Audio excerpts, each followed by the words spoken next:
ஆனாலும் இந்த பாக்கியா இவ்ளோ பிடிவாதமா இருக்கக்கூடாதுங்க. ஒய்ஃப் தான் வந்து சைன் பண்ணணும் ஆப்ரேஷனுக்கு போடுங்க போடுங்கன்னு சொல்றாங்க. ஆனா இவங்க போடவே மாட்றாங்க. கடைசில வந்து செழியன் தான் வந்து போடுறாங்க. அதுக்கப்புறமா வந்து கோபியோட பொருள் எடுத்துன்னு வந்து குடுக்குறாங்க. அதையும் இவங்க வாங்காம வந்து செழியன் தான் வாங்குறாங்க. மயிரு வந்து அப்பா எப்பதான் வருவாரு? ஒருவேளை அவங்க குடும்பத்தோட சேர்ந்துட்டாங்களா? அப்படின்னு வந்துட்டு இவங்களுக்கு எல்லாருக்கும் டவுட் வருது. ஸோ கால் பண்ணி பார்க்குறாங்க. எடுக்கவே மாட்றாங்க. அவங்க ஃப்ரெண்டுக்கு கால் பண்ணாலும் தெரியல அப்படின்னு சொல்றாங்க. யாருக்கு ராதிகாவோட அம்மா வந்துட்டு இனியாவுக்கு கால் பண்ணேன். அவளுக்கு எப்படியா இருந்தாலும் அவங்க அப்பா எங்க இருக்காங்க அப்படின்றது தெரியும் அப்படின்னு சொல்றாங்க. ஆனா இனியுமே வந்து கால் அட்டெண்ட் பண்ணல. அதனால வந்து இவங்களுக்கு ரொம்ப குழப்பமா இருப்பாரு. எங்க தான் போயிருக்காங்க அப்படின்னு வந்து இவங்களுக்கு தெரியவே இல்ல.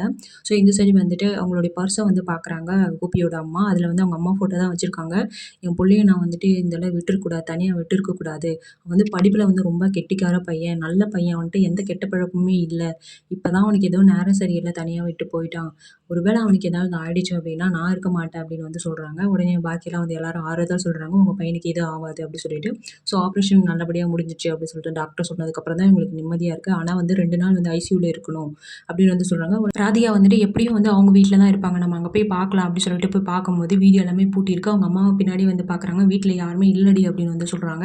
ஸோ இவங்களுக்கு ஒண்ணுமே புரியல. எங்க தான் போயிருப்பாங்க வீட்டுள்ள எல்லாரும் வந்துட்டு ஒரு வேளை காலி பண்ணிட்டு போயிட்டாங்களா அப்படின்ற ஒரு சந்தேகம்லாம் அவங்களுக்கு வருது. அப்புறமா தான் ராதிகாவுக்கு தெரிய வருது. இவங்களுக்கு வந்துட்டு இந்த மாரி வந்து ஹாஸ்பிட்டல்ல இருக்காங்க அப்படின்னு வந்து. ஸோ கோபி வந்துட்டு இனிமே வந்து ராதிகா வந்து ஏத்துக்க மாட்டாரு அப்படின்னு தான் வந்துட்டு தோணுது. ஸோ சீரியலுமே முடிய போறதா சொல்லிட்டு இருக்காங்க. ஸோ பாக்கியா வந்துட்டு கோபி ஏத்துப்பாங்களா? இல்ல எப்படி தான் வந்து கதைய கொண்டு போய் முடிக்க போறாங்க அப்படின்னு உங்களுக்கு தோணுதோ அத கமெண்ட்ல சொல்லுங்க.